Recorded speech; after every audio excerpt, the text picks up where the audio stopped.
Isang mapagpalang araw po sa ating lahat. Welcome to my YouTube channel. This is DJ Master.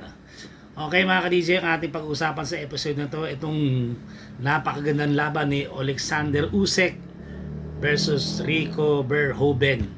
Isang kickboxer champion sa Glory. At ang ating unified world heavyweight champion na si Usyk. So napakaganda na laban na to. So pero bago ko ipakita sa inyo yung video clip na nakuha natin, himayin muna natin yung kanyang itong dalawang fighter na to. Ito, papakita ko po sa inyo. Analyze natin mga ka-DJ. Okay mga ka-DJ, ito ay isang unified heavyweight boxing champion. Alexander Usyk defeated kickboxing legend Rico Verhoeven by an 11th round TKO in their historic Glory in Giza. Sa Egypt to, kung di ito nagkakamali, crossover bout held in front of the pyramids of Giza, Egypt. Tama tayo. So, Usyk successfully defended his WBC heavyweight title in the highly anticipated controversial heavyweight fight po. Ayan po. Para po sa tail of the tape, ito yung comparison ng dalawa. Si Alexander Usyk, may age na 39, samantalang si Rico Verhoeven ay 37. So, halos din nagkakaling kanilang age. Yung height naman 6'3 si Usyk. 6'5", no? Dahil hamak mas malaki tong si Rico. Yung reach naman 78 inches with a difference of 0.5 inches. Yung weight medyo malaki-laki rito, 233 pounds ang tinimbang ni Usyk. Ito yung pinakamataas na o pinakamabigat na timbang na naitala sa kanyang boxing career. Siguro kailangan niya mag-gain ng weight dito dahil malaki to si Rico, tumimbang ng 258 pounds. Ang stance naman southpaw si Alexander Usyk at ortho naman si Rico Verhoeven. So, ayan po yung comparison. Pagdating naman sa kanilang professional record, si Usyk may 24 wins, no? 15 knockouts, samantalang si Rico Verhoeven meron lang 1 win and 1 loss.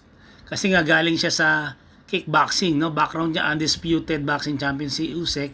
Samantalang si Rico Verhoeven naman ay Glory kickboxing champion po siya.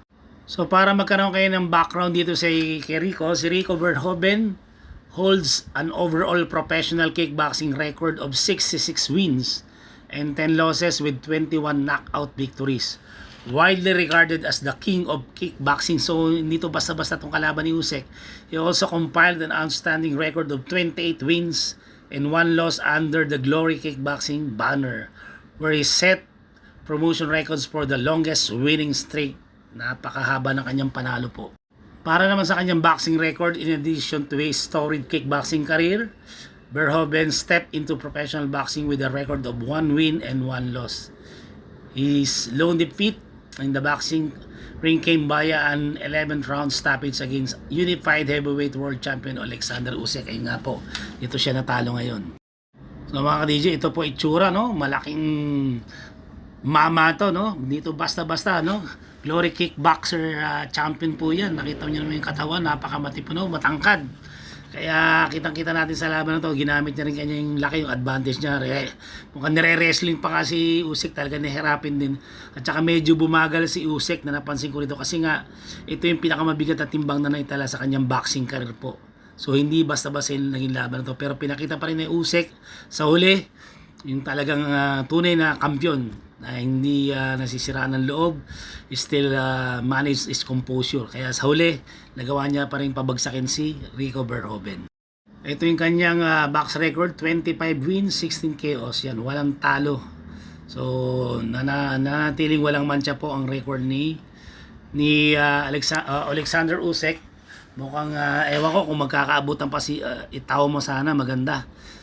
Bata yung malakas, malaki. So, ewan ko lang kung kakasahan yun ni Usyk. So, yun ang aabang natin mga ka-DJ. Pero bagong lahat, ito, papakita ko po sa yung video clip na nakita natin.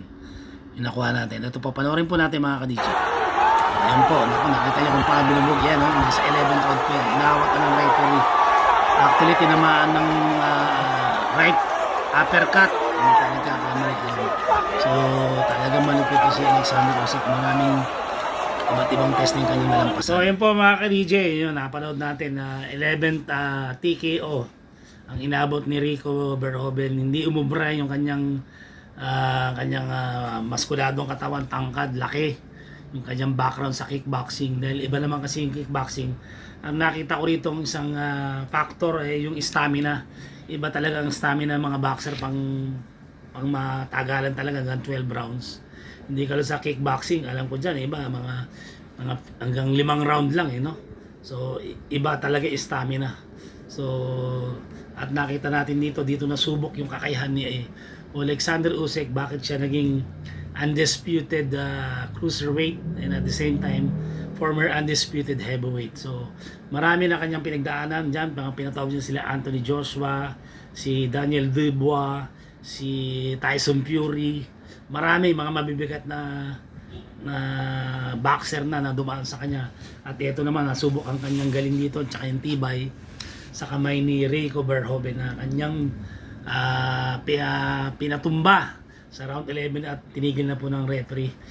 Sabi nga medyo questionable kasi isang segundo lang matatapos naman, pero I think ang referee, yung naging decision ng referee tama po. So maraming salamat po sa mga sumama sa akin hanggang sa muli. Samahan niyo ulit ako sa susunod na episode natin pag-uusapan sa larangan ng boxing. Pasamantalang nagpapaalam po si DJ Masa nagsasabing laban lang. God bless you all. See you on my next vlog. Bye.